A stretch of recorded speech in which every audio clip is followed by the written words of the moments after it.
I love the Shepherd's Conference. Me encanta la conferencia de pastores.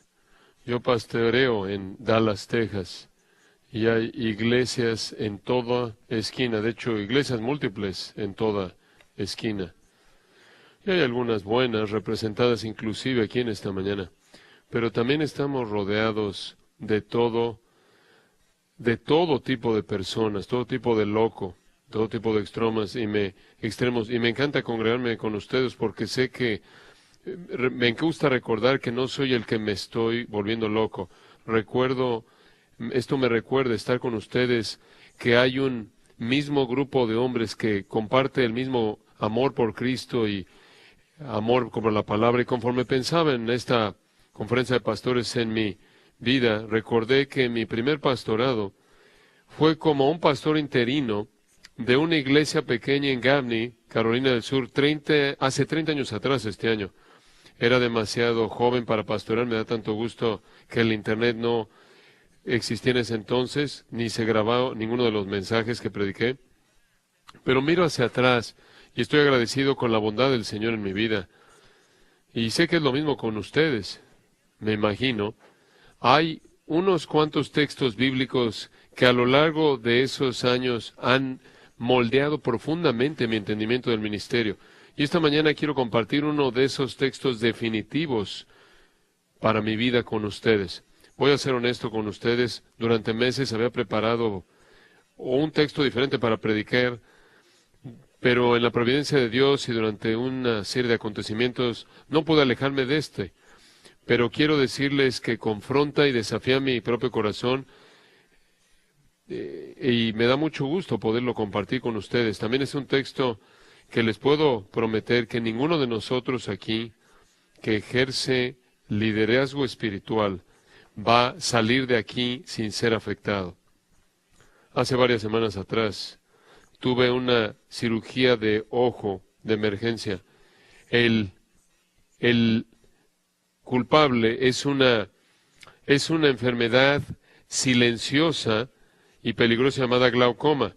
La presión comienza a crecer lentamente dentro del ojo y esa presión lentamente destruye de manera imperceptible el nervio óptico hasta que empiezan a aparecer ciertas manchas ciegas en tu campo de visión, y si no las tratas, en últimas puede llevarte a la ceguera total. Se me diagnosticó esto hace 35 años atrás. Desde ese entonces, a pesar de mis gotas diarias y cirugías, el nervio en mi ojo derecho tiene un 90% de daño. Tengo un lugar de ceguera ahí, una mancha de ceguera que es el tamaño de un cuarto del campo de visión, pero hasta que se me probó, pero hasta que me dieron un examen, hasta que me hicieron un examen, no tienen idea. Eso es porque un punto ciego, por definición, es algo de lo que no estamos conscientes hasta que es diagnosticado por alguien más. Por aterrador como sea la amenaza de una mancha ciega, de un punto ciego en nuestra visión, algo mucho más aterrador es la realidad de que como líderes podemos cultivar puntos ciegos espirituales que, si no tratamos, eventualmente no van a destruir nuestra visión física, sino nuestros ministerios. ¿Cuáles son las amenazas escondidas a nuestra visión espiritual? ¿Cuáles son los peligros silenciosos que pueden estar destruyendo silenciosamente nuestro ministerio? Nuestro Señor, como todos estaremos de acuerdo, fue el más grande líder que el mundo jamás ha conocido. Él preparó a 12 hombres comunes y corrientes durante 3 años, y después de su ascensión, los 11 apóstoles voltearon al mundo de cabeza. Él entiende el liderazgo de manera total, y Él conoce nuestro corazón de manera perfecta. Él es el único que de manera precisa puede diagnosticar y tratar los puntos ciegos que tú y yo cultivamos como líderes espirituales. Y eso es exactamente lo que Jesús hace en el texto que quiero que veamos en esta mañana, Mateo capítulo 23. Mateo capítulo 23.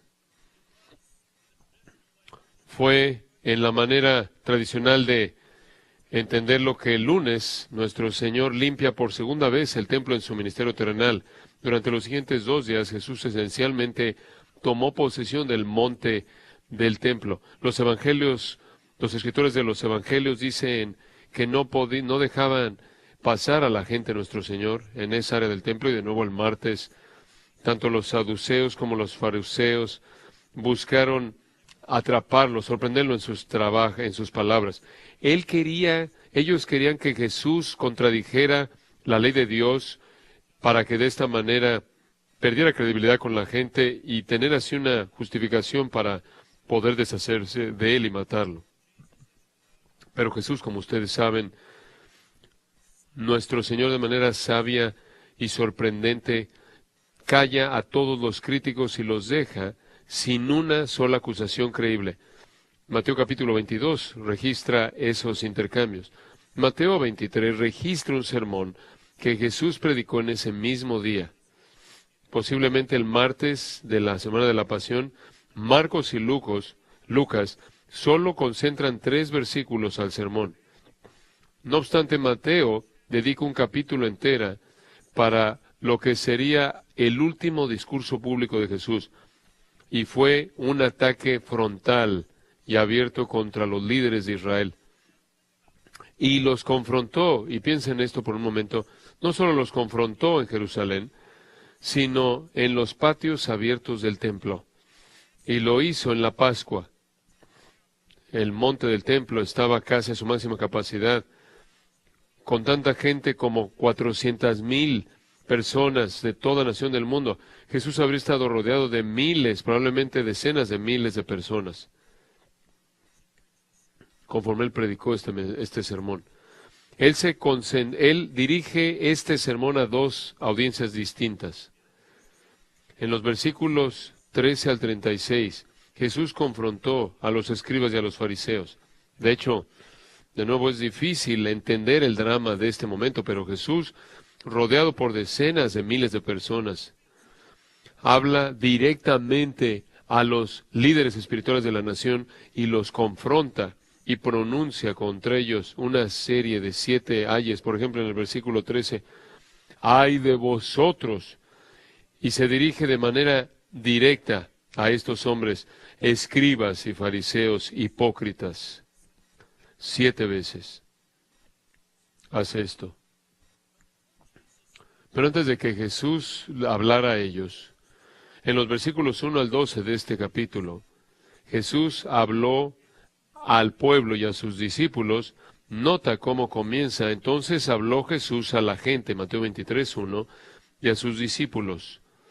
Y habló acerca de los escribas y fariseos, no a ellos. De nuevo, están ahí en la multitud, están oyendo, conforme Jesús los usa como un ejemplo negativo de lo que quiere decir. Lucas, de hecho, es más específico. Lucas dice esto en su relato: mientras que toda la gente estaba escuchando, Jesús habló a sus discípulos. Estos 12 versículos fueron dirigidos a sus discípulos, y como veremos conforme lo vamos desarrollando, específicamente a los 11 y a su liderazgo espiritual. El mensaje de Jesús es el mensaje de Jesús a sus discípulos que vamos a estudiar en esta mañana. Mateo 23, versículos 1 al 12, leámoslo juntos.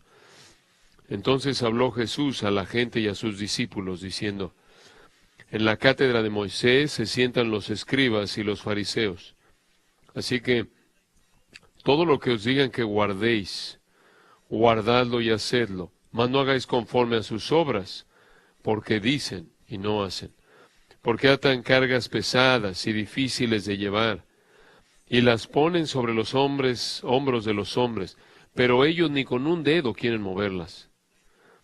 Antes hacen todas sus obras para ser vistos por los hombres, pues ensanchan sus filacterías y extienden los flecos de sus mantos, y aman los primeros asientos en las cenas y las primeras sillas en las sinagogas, y las salutaciones en las plazas, y que los hombres los llamen rabí, rabí. Pero vosotros no queráis que os llamen rabí, porque uno es vuestro maestro, el Cristo, y todos vosotros sois hermanos. Y no llaméis Padre vuestro a nadie en la tierra, porque uno es vuestro Padre, el que está en los cielos. Ni seáis llamados maestros, porque uno es vuestro Maestro, el Cristo. El que es el mayor de vosotros, sea vuestro siervo. porque el que se enaltece será humillado, y el que se humilla será enaltecido. La crítica de Jesús, de los líderes de Israel aquí, se centró, como notaste, no en su teología, la cual lo hace, sino aquí en su liderazgo espiritual. Él los usa como ejemplos negativos. Él identifica los puntos ciegos de estos hombres en su liderazgo espiritual para ayudar a sus discípulos y en últimas a nosotros a evitar los mismos errores. En este texto nuestro Señor diagnostica los puntos ciegos, los 5 puntos ciegos más comunes y más peligrosos de los líderes espirituales, los que Él quiere que nosotros de manera desesperada evitemos. El primer punto ciego que nuestro Señor diagnostica aquí es descuidar la práctica de la verdad que predicamos. Descuidar la práctica de la verdad que predicamos. Observa los versículos 2 y 3. En la cátedra de Moisés se sientan en los escribas y los fariseos. Así que todo lo que os digan que guardéis, guardadlo y hacedlo. Mas no hagáis conforme a sus obras, porque dicen y no hacen. Ahora, en primer lugar, él comienza al identificar a los líderes espirituales de Israel. Como tú sabes, los escribas eran aquellos cuya responsabilidad primordial era copiar, interpretar y enseñar la Torá. La mayoría de los escribas también eran fariseos. De nuevo, esto tú lo conoces, pero los fariseos surgieron unos 150 años antes de Cristo, en el tiempo de Antíoco. Eran llamados los Hasidim, lo cual significa los separados, los apartados, porque comenzaron para intentar oponerse a la infiltración de elementos griegos y paganos a la cultura judía. Eran los más conservadores de los líderes de Israel. Escribas se refería a una ocupación. Fariseos se refería a una asociación religiosa y a una posición teológica. Eran celosos por la ley de Dios, la letra de la ley. Ahora, los saduceos controlaban el templo y primordialmente operaban en el área política. Pero juntos, el grupo que Jesús menciona aquí, los escribas y fariseos, constituían la médula del liderazgo espiritual de Israel. Ahora observa lo que dice Jesús de estos hombres en el versículo 2. En la cátedra de Moisés se sientan. En algunas sinagogas antiguas había un asiento de piedra en la parte del frente en la cual el maestro de la ley se sentaba a enseñar. Pero Jesús probablemente aquí busca usarlo de manera metafórica. De hecho, el léxico de Bauer traduce esta expresión, la silla del maestro. Los escritores judíos usan esta expresión para referirse a un sucesor de un rabino, como teniendo su misma autoridad. En latín, la palabra griega para silla era usada para formar la expresión ex cátedra, lo cual significa a partir del asiento de un maestro con autoridad. Es como la manera en la que usamos el término silla para referirse a la persona que guía un departamento académico. Él o ella es la autoridad en ese departamento. El punto de Jesús es que los escribas y fariseos decían ser los maestros con autoridad en la tradición de Moisés. Eran los expertos quienes con autoridad enseñaban la palabra de Dios. Y es verdad que eran reconocidos como tales. El Mishnah registra, se aplica un mayor nivel, debemos ser más estrictos con las palabras de los escribas que con las palabras de la ley escrita. Ahora, lo que Jesús dice a continuación nos confunde. Versículo 3. Así que todo lo que os digan que guardéis, guardadlo y hacedlo. Como tú sabes, con frecuencia Jesús criticó la enseñanza de los fariseos. Lo va a hacer más adelante en este capítulo. Lo hace en el capítulo 15. Se concentra, ataca sus tradiciones. Él habla de sus malos entendimientos de sus tradiciones, elevándolas al nivel de la palabra de Dios. Entonces, ¿qué es lo que él quiso decir cuando dijo, versículo 3, así que todo lo que os digan que guardéis, guardadlo y hacedlo? Bueno, hay 3 opciones que se nos dan. Jesús pudo haber hablado de manera sarcástica. En otras palabras, él no quiso que sus seguidores escucharan a los escribas en absoluto. Otra opción es que él simplemente estaba señalando que cuando los escribas enseñaban las escrituras con precisión, el pueblo debía obedecer su enseñanza. Cuando enseñan el Antiguo Testamento con precisión, obedezcan lo que les dicen. Esa es otra opción. Una tercera posibilidad es que Jesús simplemente quería señalar la incoherencia que había entre lo que ellos enseñaban y cómo vivían. Creo que realmente este es el punto. Pero, independientemente de cualquiera de las opciones, el punto de Jesús es el mismo. Él lo explica al final, la segunda mitad del versículo 3. Mas no hagáis conforme a sus obras, porque dicen y no hacen. El punto de Jesús es que no practicaban lo que predicaban. Nada ataca nuestro liderazgo, tanto como una falta de integridad, el no aplicar la verdad que enseñamos a nosotros mismos. Trágicamente hemos visto a nivel nacional en los últimos 2 años, conforme varios líderes y pastores evangélicos bien conocidos han manchado su integridad personal, han estado involucrados en todo tipo de pecado, desde el liderazgo dictatorial hasta adulterio. La parte realmente trágica para mí, no obstante, es que después ellos celebran su pecado que los descalifica como una ruina gloriosa que de alguna manera los califica mejor para el ministerio. Un liderazgo como ese no es diferente del de los fariseos, del que está hablando, de lo que está hablando aquí Jesús. Permíteme hacerte esta pregunta esta mañana. ¿Estás tolerando y justificando una vida de pecado secreta? No estoy hablando de la batalla normal con la carne en donde estás luchando en el camino a la santidad y la obediencia. Digo, un patrón de pecado secreto que está creciendo en su poder, está creciendo en su intensidad y realmente no estás haciendo nada para pelear contra él. No importa cuánto busques justificarlo en tu mente, si Cristo estuviera aquí hoy, te diría lo que Él le diría a los fariseos más adelante en este capítulo, versículo 27. Ay de vosotros, escribas y fariseos hipócritas, porque sois semejantes a sepulcros blanqueados, que por fuera la verdad se muestran hermosos, mas por dentro están llenos de huesos de muertos y de toda inmundicia. Así también vosotros por fuera la verdad os mostráis justos a los hombres, pero por dentro estáis llenos de hipocresía e iniquidad.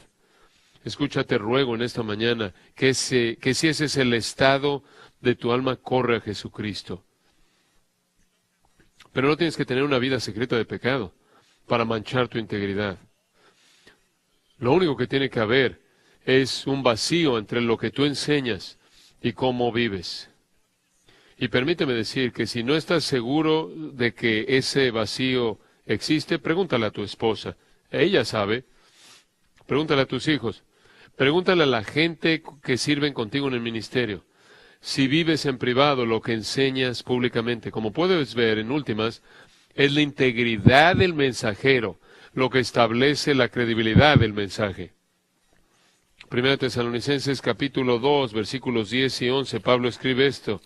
Él le dice a los creyentes tesalonicenses, vosotros sois testigos, y Dios también, de cuán santa, justa, irreprensiblemente nos comportamos con vosotros los creyentes.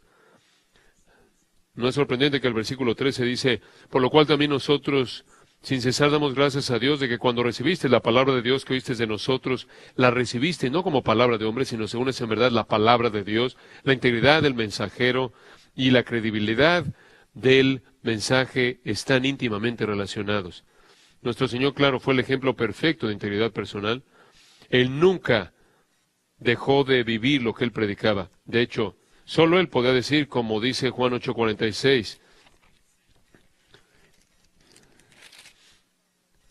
¿quién de vosotros me redarguye de pecado? Te sugiero que no le digas eso a los miembros de tu iglesia. Él era el modelo de integridad al cual buscamos apuntar. Y esa debe ser la ambición de nuestras vidas. Una falta de integridad personal es algo muy peligroso. De hecho, Pablo nos dice que aquellos que eventualmente naufragaron en cuanto a la fe, comenzaron por ese camino, en primer lugar, al hacer un lado una conciencia limpia. Escucha 1 Timoteo capítulo 1, versículo 19, él dice literalmente, la cual, desechando algunos, naufragaron en cuanto a la fe. Recuerda las palabras de Pablo. El desvío de la ortodoxia teológica no comienza con un argumento exegético, sino con una concesión moral. ¿Cómo podemos tú y yo evitar esta incoherencia entre nuestras vidas y enseñanza? Permíteme sugerirte varios pasos prácticos que podemos tomar. Número 1, siempre medita en las escrituras que predicas. Siempre medita. Estás familiarizado con Josué, capítulo 1, versículo 8. Nunca se apartará de tu boca este libro de la ley, sino que de día y de noche meditarás en él. Él dice, quiere que lo leas y medites en él, para que guardes y hagas conforme a todo lo que en él está escrito. Sin la meditación, en el Antiguo y Nuevo Testamento, de manera clara, dicen esto, sin la meditación, sin que de manera deliberada estemos pensando profundamente en lo que predicamos, para que podamos entenderlo mejor y para practicarlo, nunca practicaremos la verdad. Y sin la meditación, semana tras semana, quizás podamos forjar un maravilloso sermón, que es un gran consuelo y aliento y convicción para nuestra congregación, pero nosotros no vamos a disfrutar de ese beneficio. Semana tras semana, simplemente vamos a hacer la aguja hipodérmica dándole la medicina a otros, pero no vamos a ser afectados. Medita en las escrituras que predicas. Número 2, nunca toleres tu pecado por pequeño que parezca. Nuestro Señor presenta esto de manera clara. En Mateo 18, versículos 8 y 9. Por tanto, si tu mano o tu pie te es ocasión de caer, córtalo y échalo de ti.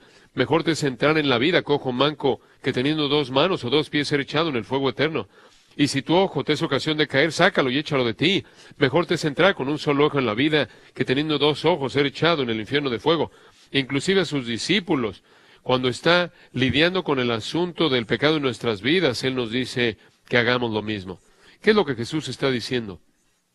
Nuestro Señor dice que debemos estar dispuestos a tomar pasos radicales para cortar el pecado de nuestras vidas.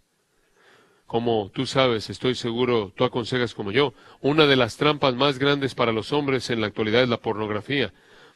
Me parece sorprendente cuántos hombres luchan con ese pecado y nunca toman ni un paso, mucho menos pasos radicales para quitarlo de sus vidas.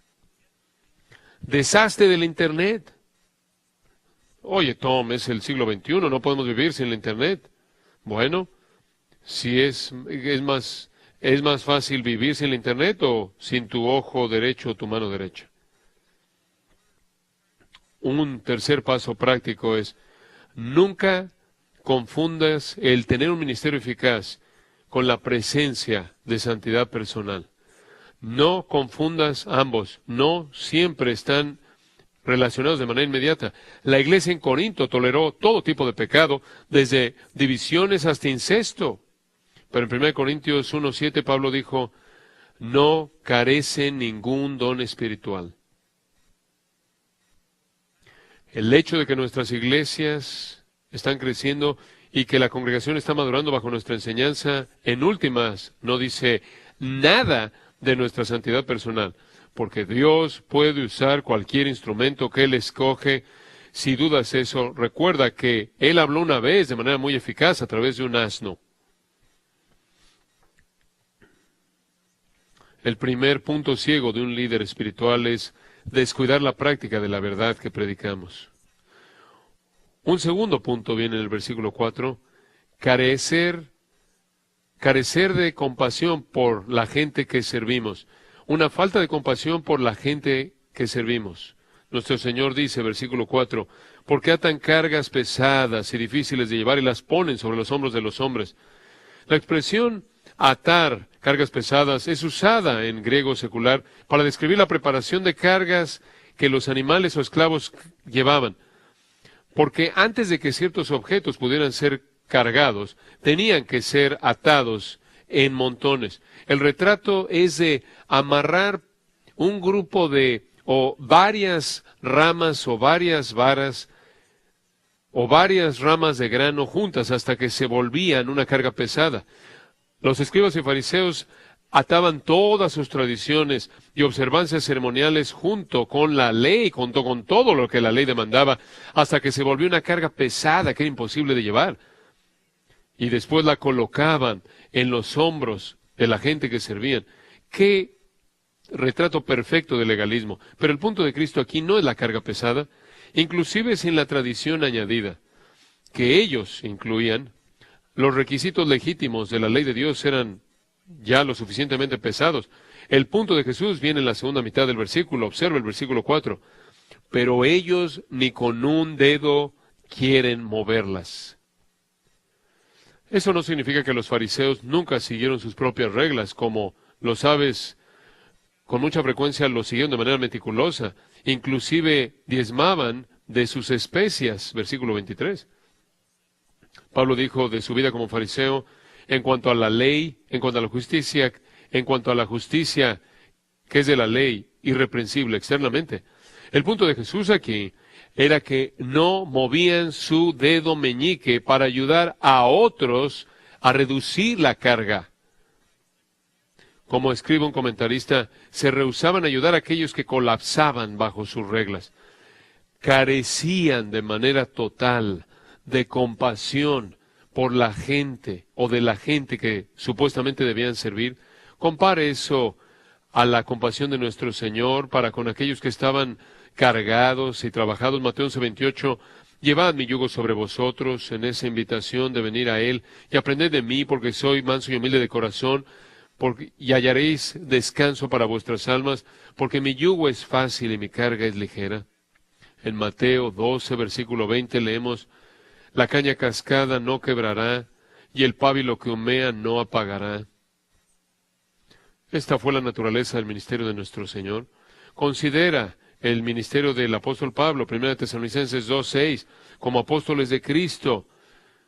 Podríamos haber afirmado nuestra autoridad, pero mostramos que fuimos gentiles entre vosotros, como una madre cuida de manera tierna a sus propios hijos. Allá hay un modelo para el ministerio. Trata a la gente en tu iglesia como una madre que amamanta a su bebé. Los verdaderos líderes espirituales siempre son tiernos y compasivos con su congregación. Ahora, de nuevo, tenemos que hacer la pregunta, ¿cuáles son algunas de las maneras en las que tendemos a manifestar una falta de compasión hacia aquellos que están bajo nuestro cuidado? Hay varias maneras en las que podemos hacer esto. Permíteme llevarte a Mateo capítulo 18. En Mateo 18 tenemos el primer capítulo de la vida en la iglesia. Y Cristo realmente identifica aquí varias maneras en las que no mostramos compasión. En el versículo 6, una de las maneras en las que no mostramos compasión es al hacer que otros creyentes tropiecen y pequen, con frecuencia por el abuso de nuestra libertad cristiana. Cristo dice, en el griego dice, mejor la piedra de molino de asno. Es una piedra de molino lo suficientemente grande como para que un asno la tenga que voltear. Es mejor que te la ates y te hundas en lo profundo del mar. Otra manera en la que carecemos de compasión hacia la gente, versículos 10 al 14, no buscar a aquellos que se desvían. La parábola de la oveja perdida, los 99 que se quedan y la que se pierde, que se desvía. ¿Cómo debemos buscar a esa oveja? Noten el siguiente pasaje, versículos 15 al 20. Es practicar la disciplina de la iglesia. Piensen en esto por un momento. No mostramos compasión hacia la congregación que está a nuestro cuidado cuando no aplicamos la disciplina de la iglesia. No buscamos al que se desvió. Y el resto del capítulo, ahí, capítulo 18, no ser prontos a perdonar cuando el arrepentimiento se expresa. Esa es otra manera de mostrar falta de compasión. Claro que hay otras maneras en las que podemos ser ásperos con la gente. El hacer que la conciencia de la gente se vea obligada a hacer algo que va más allá de las Escrituras es otra manera. Hay algunos pastores y líderes en la actualidad que enseñan sus propias convicciones acerca de asuntos de conciencia como si fueran las Escrituras mismas.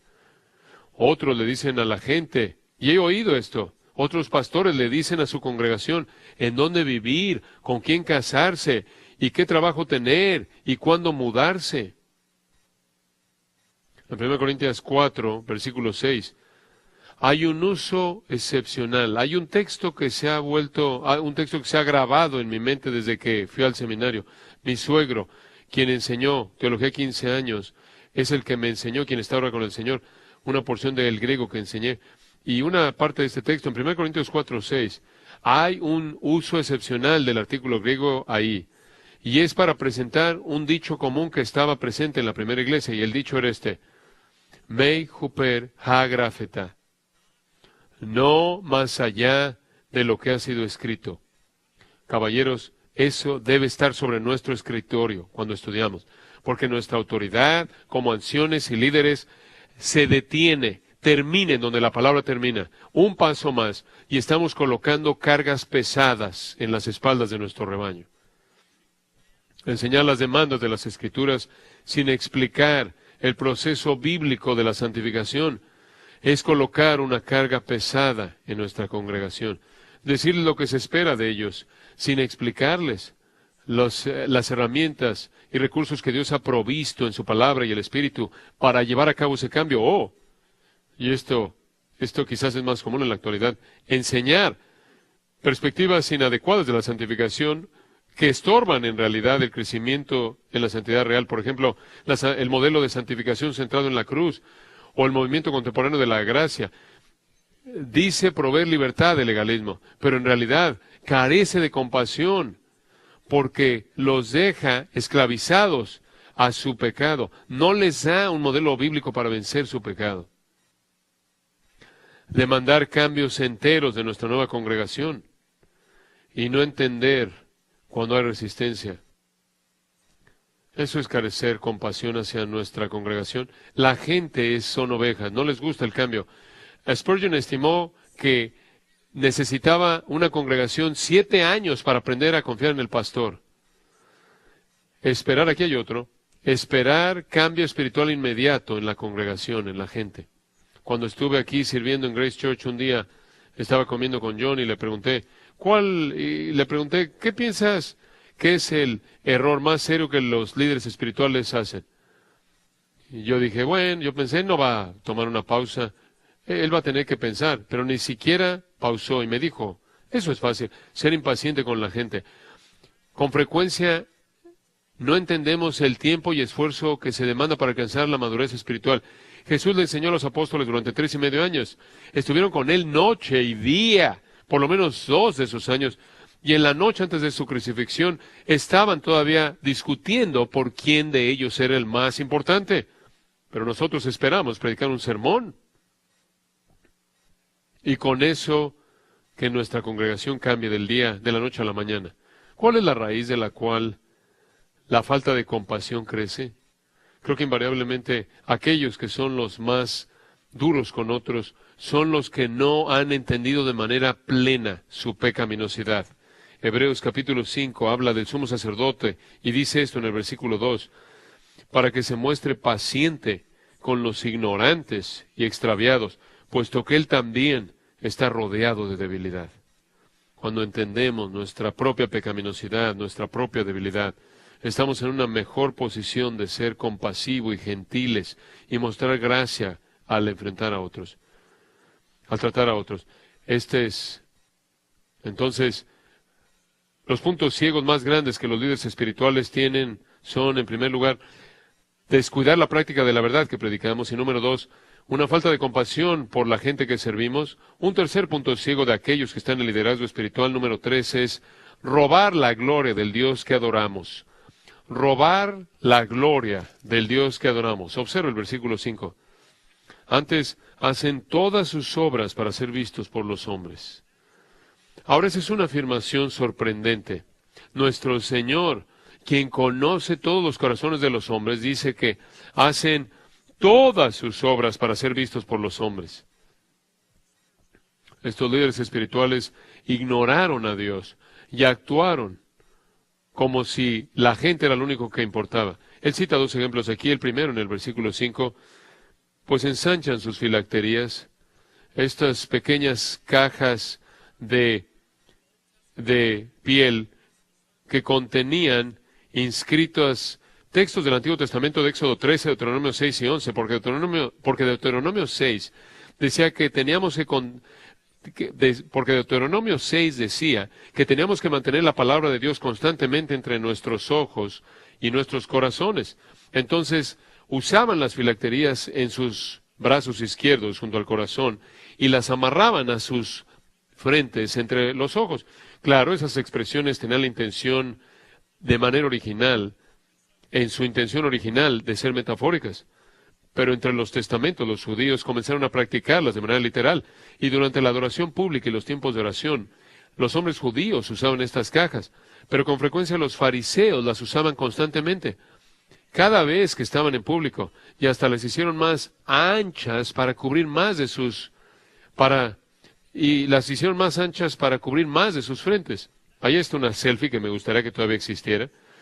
De esa manera todo el mundo podía ver cuánto más ellos amaban la ley de Dios que aquellos que los rodeaban. Era así como llevar la Biblia de la familia por todos lados. El segundo ejemplo de Cristo ahí en el versículo 5 es que extienden sus flecos. Números 15, Deuteronomio 22, mandaban que los hombres usaran flecos en la parte de abajo de sus atuendos externos o exteriores. Cristo mismo obedeció este mandamiento. Según Números 15, los flecos eran para recordarle a la gente que debían seguir los mandamientos de Dios. Pero los fariseos hicieron que sus flecos fueran más largos, para asegurarse de que todo el mundo viera con qué seriedad tomaban los mandamientos de Dios. Ahora, estas dos prácticas tenían la intención de mostrar que una persona estaba entregada a Dios, pero no las hicieron por devoción a Dios, por entrega a Dios, sino que querían ser reconocidos y alabados por la gente que los rodeaba.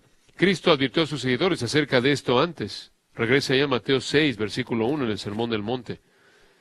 Capítulo 6 comienza: guardaos. Aquí está el peligro. Guardaos de hacer vuestra justicia delante de los hombres, para ser vistos de ellos. De otra manera, no tendréis recompensa de vuestro Padre que está en los cielos. Ahora, esa es una declaración asombrosa. Piensen esto.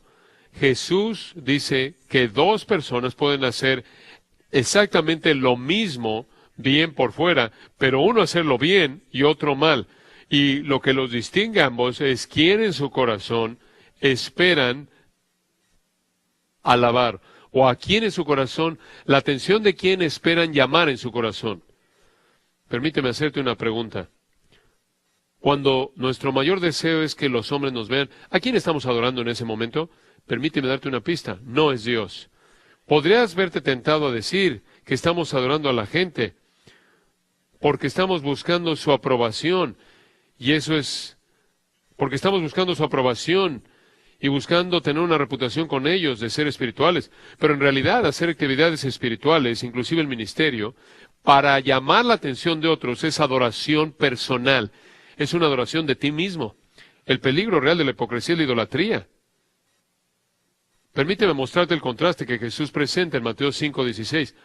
Así brille vuestra luz delante de los hombres, para que vean vuestras buenas obras y glorifiquen a vuestro Padre que está en los cielos. Ahora regresa al capítulo 6, versículo 1. Guardaos de hacer vuestra justicia delante de los hombres, para ser vistos de ellos. Ahora, ¿por qué queremos ¿por qué queremos que la gente nos vea? Queremos llamar la atención. Versículo 2.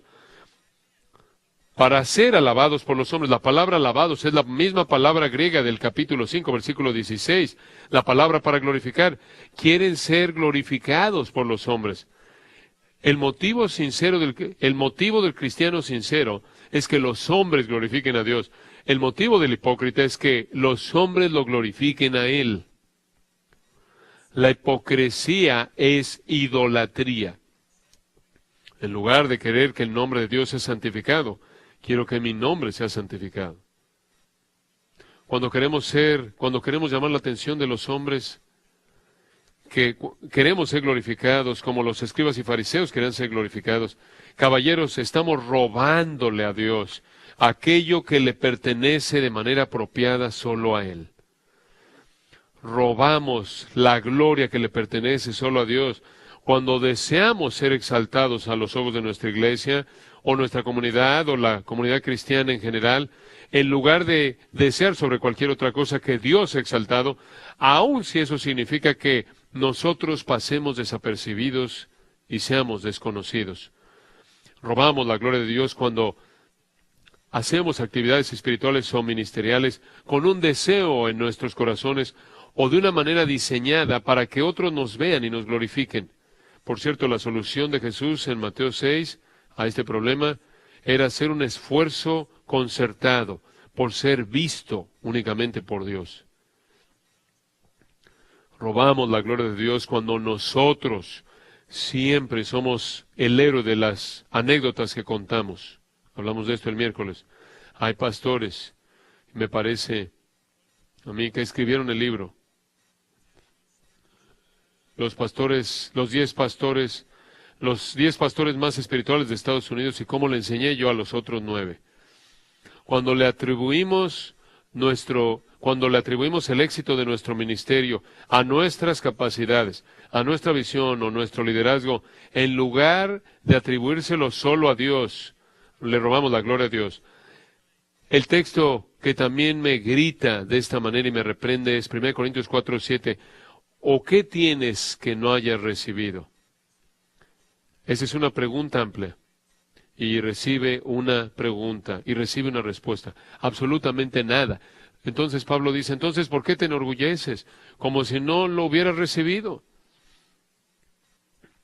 Cuando nos enorgullecemos de nuestros dones espirituales, de nuestro lugar de servicio, de los resultados de nuestros esfuerzos, estamos robándole la gloria a Dios. Cuando nos enfocamos más en tratar de adquirir o sustentar o mantener una reputación de piedad en lugar de ser piadosos, tratamos de llamar la atención y le robamos a Dios la gloria. Permíteme hacerte algunas preguntas incisivas. ¿Es tu persona pública diferente de tu virtud privada? ¿Es lo que tu congregación piensa que eres diferente de lo que Dios sabe que eres? Hay actividades espirituales que hacen en público, pero casi nunca haces en privado. Pablo describe su liderazgo espiritual en 1 Tesalonicenses capítulo 2, versículos 5 y 6, y fue exactamente lo opuesto de los escribas y fariseos. Escucha, Pablo. Porque nunca usamos de palabras lisonjeras, como saben, ni encubrimos avaricia, Dios es testigo, y escucha esto, ni buscamos gloria de los hombres, ni de vosotros, esto es, los creyentes de la iglesia, ni de otros fuera de la iglesia. Hermanos, no vivimos para los hombres, vivimos para Dios. Estos hombres que deberían haber sido los líderes espirituales, en realidad carecían de manera total de espiritualidad total. Por cierto, ¿qué es la espiritualidad verdadera? No es algo místico. Dicho de manera simple, es una vida enfocada en Dios. Es una vida vivida para la gloria de Dios en lugar de ser vivida para la gloria de uno. Me encanta cómo esto se manifiesta en 1 Samuel. Se nos dice ahí que va a haber un cambio de dinastía. Va a haber un cambio. Va a ir por otro camino. Y ahí el escritor de Samuel explica que Dios mismo está buscando para sí mismo un hombre conforme a su corazón para que sea rey. Y entonces, ¿cómo se ve un hombre según el corazón de Dios? La respuesta a esa pregunta viene en la historia tan conocida en 1 Samuel 17 de David y Goliat. Tristemente para la mayoría de nosotras, es una historia que fue presentada de manera equivocada desde la primera vez que lo oímos en nuestra época de flanelógrafos en la escuela dominical. Se nos enseñaba que el punto de este relato era mostrar que podíamos matar a los gigantes de nuestras vidas. Nada podría estar más lejos del punto. En 1 Samuel 17, y también se nos dice que David es el Cristo y Goliat es el pecado. Ese no es el punto, es el contexto lo que nos da el punto. En 1 Samuel 17, Samuel nos muestra en detalle vívido lo que significa ser un hombre según el corazón de Dios. ¿Por qué Dios había escogido a este hombre David? Y todo tiene que ver con los motivos del corazón. Es un capítulo fascinante. Pero llegamos al corazón de esto en 1 Samuel 17, versículos 46 y 47, porque ahí los motivos de David son presentados a todo color. Escuchen lo que dice David. Esta es la afirmación de David. Jehová te entregará hoy en mi mano, 1 Samuel 17, 46, y yo te venceré y te cortaré la cabeza.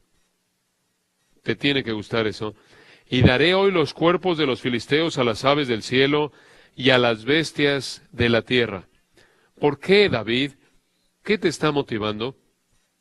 Aquí tenemos su corazón abriéndose. En primer lugar dice, y toda la tierra sabrá que hay Dios en Israel. Y en segundo lugar, y sabrá toda esta congregación que Jehová no salva con espada y con lanza, porque de Jehová es la batalla, y Él los entregará en nuestras manos. ¿Qué es lo que hace que un hombre sea conforme al corazón de Dios? ¿Qué es lo que hace que un hombre sea verdaderamente espiritual? Cuando está consumido con una pasión, no para su propia gloria, sino para la gloria, por la gloria del nombre de Dios. Nuestro Señor, como esperaríamos, fue el modelo perfecto de esto. John nos está llevando a lo largo de Juan 17, y allí en Juan 17 nuestro Señor mismo nos mostró el corazón de un verdadero líder espiritual. Comenzando en esa oración, dice, estas cosas habló Jesús, y levantando los ojos al cielo, dijo, Padre, la hora ha llegado, glorifica a tu Hijo, para que también tu Hijo te glorifique a ti. Y allí en el versículo 4 dice, yo te he glorificado en la tierra, he acabado la obra que me diste que hiciese. Esto es lo que motivó a nuestro Señor.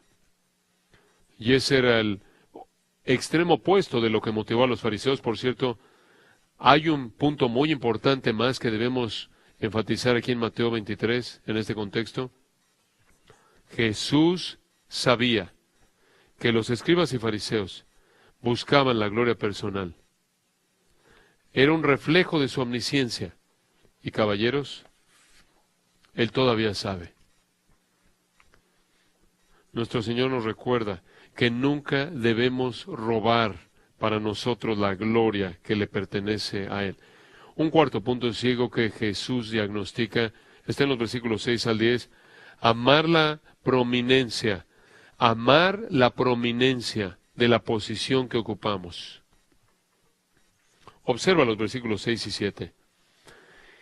Y aman los primeros asientos en las cenas y las primeras sillas en las sinagogas y las salutaciones en las plazas, y que los hombres los llamen rabí, rabí.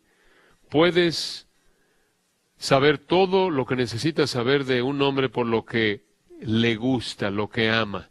Los escribas y fariseos amaban 4 cosas. En primer lugar, amaban, versículo 6, los primeros asientos en las cenas.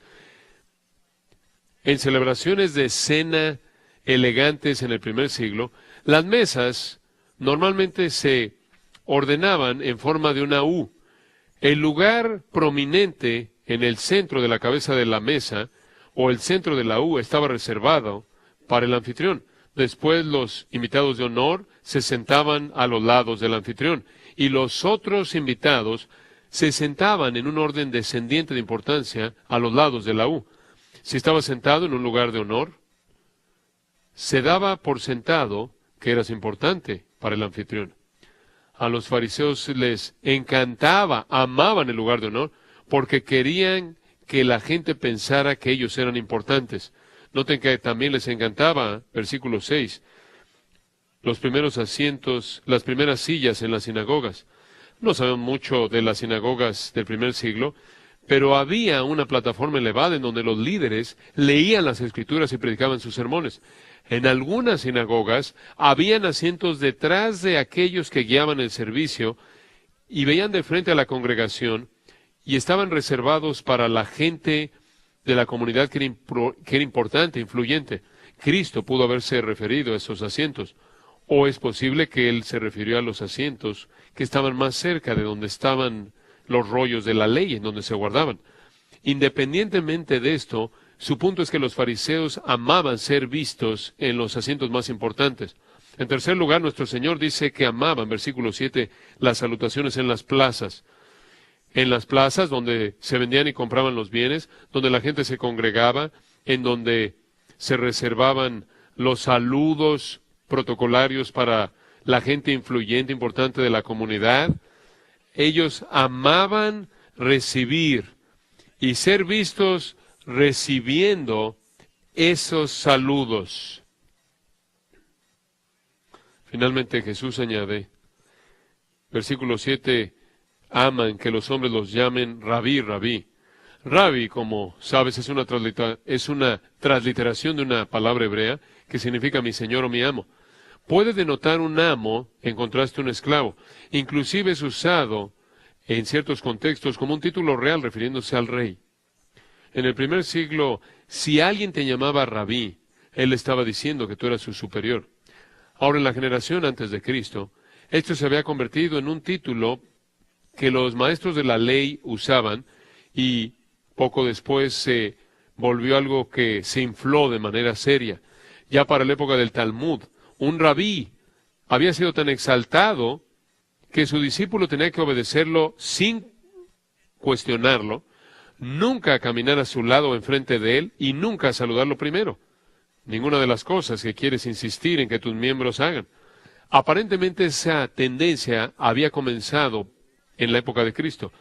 Y Jesús dice que los fariseos amaban la prominencia que venía con su posición. ¿No te encanta cuando un pasaje nos aplica a nosotros? No. ¿Cuáles son las manifestaciones modernas de este pecado para nosotros, para pastores? Acerquémonos lo más que podamos a lo que nuestro Señor dice aquí.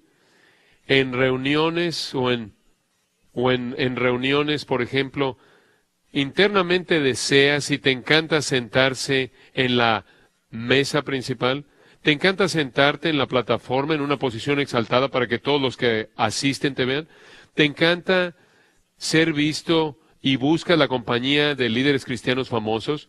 Compara a nuestro Señor, quien se asociaba y escogió a pescadores bajos, que escogió a pescadores y se asociaba con los bajos, la gente baja de la sociedad y los recaudadores de impuestos como sus amigos.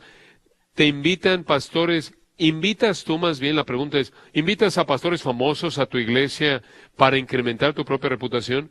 ¿Te encantan las presentaciones que brillan mucho antes de que hables?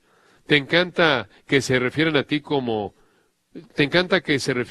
por un título?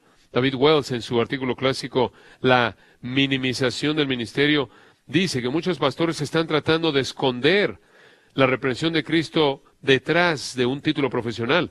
No hay nada de malo con que busques una preparación educativa para mejorar tus capacidades. De hecho, es digno de recomendación. Pero ¿por qué quieres el título? ¿Es para mejorar tus capacidades o es por el título y el reconocimiento? ¿Estás más preocupado por el éxito numérico que la fidelidad?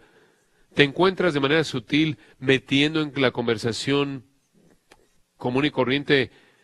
¿Te encuentras hablando de manera sutil de cuántos asisten ahora a tu iglesia?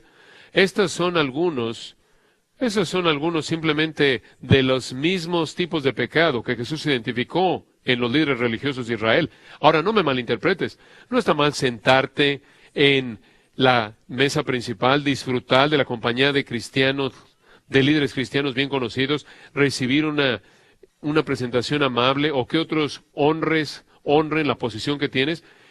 Esas con mucha frecuencia son prácticas apropiadas y correctas. El punto es lo que hay en tu corazón. ¿Amas esas cosas como los fariseos? Nota esto. Jesús de manera directa amonestó a sus discípulos, versículo 8, pero vosotros no queráis que os llamen rabí, porque uno es vuestro maestro, el Cristo, y todos vosotros sois hermanos. No insistas o aceptes títulos que te establecen como la autoridad exaltada, porque estamos al mismo nivel, somos hermanos, y todos estamos abajo de un maestro. Versículo 9, y no llaméis Padre vuestro a nadie en la tierra, porque uno es vuestro Padre, el que está en los cielos. La designación Padre con frecuencia se le daba al más grande de los rabís después de su muerte. Claro, hay un sentido en el cual podemos ser padres espirituales de otros. Pablo lo usó así, pero en el Nuevo Testamento nunca es usado como un título y nunca con un espíritu de superioridad. Una persona solo puede tener un padre y el nuestro está en los cielos.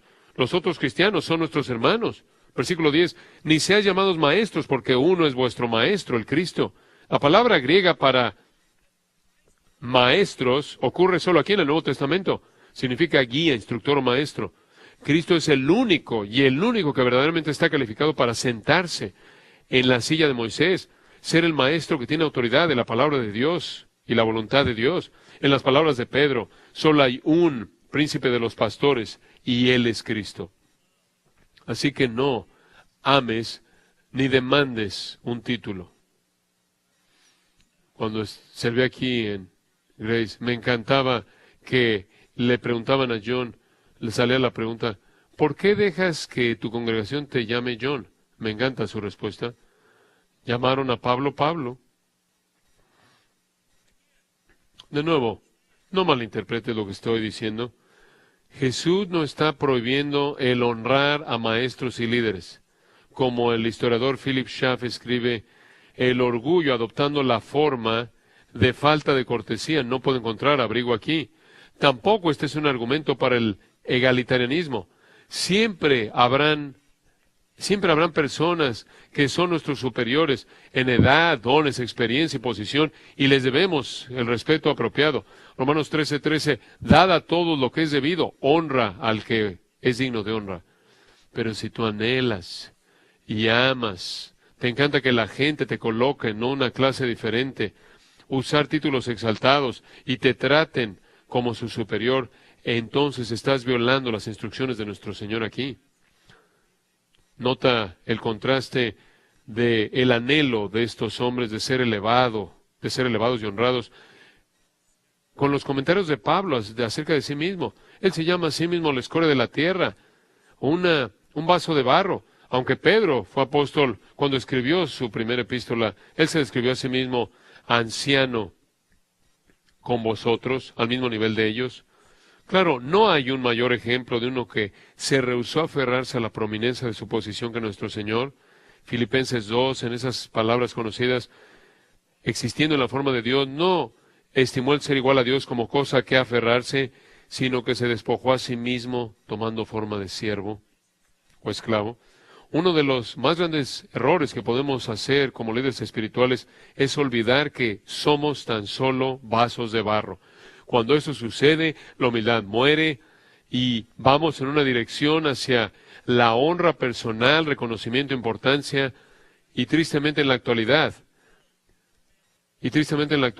la iglesia profesante de Cristo está llena de personas que se creen celebridades y que se sienten los importantes. Pero tú entiendes que todavía adoramos al mismo Dios que dice, no compartiré, no daré mi gloria a nadie. No compartiré mi gloria con nadie. A.W. Tozer escribió, hasta que los hombres abnegados regresen de nuevo al liderazgo espiritual, podemos esperar un deterioro progresivo en la calidad de cristianismo popular año tras año, hasta que lleguemos al punto en el que el Espíritu Santo entristecido se retire, como la Shekinah del templo. Uno de los puntos ciegos que los líderes espirituales pueden cultivar es amar, buscar, amar la prominencia de la posición que ocupamos. Un punto ciego final que los líderes espirituales pueden cultivar es malentender la naturaleza del liderazgo que ejercemos. Versículo 11. El que es el mayor de vosotros sea vuestro siervo, porque el que se enaltece será humillado, y el que se humilla será enaltecido. Los escribas y fariseos buscaban ser grandes al exaltarse a sí mismos a una posición de superioridad, al buscar prominencia y reconocimiento público. Pero Cristo dice que para ser el más grande en su reino es tomar el lugar del siervo más bajo. Recuerda que Jesús habló estas palabras probablemente en martes, y el jueves en la noche, 2 días después, Él se ciñó con una toalla y enseñó este punto de una manera tan poderosa que sus discípulos nunca lo olvidaron.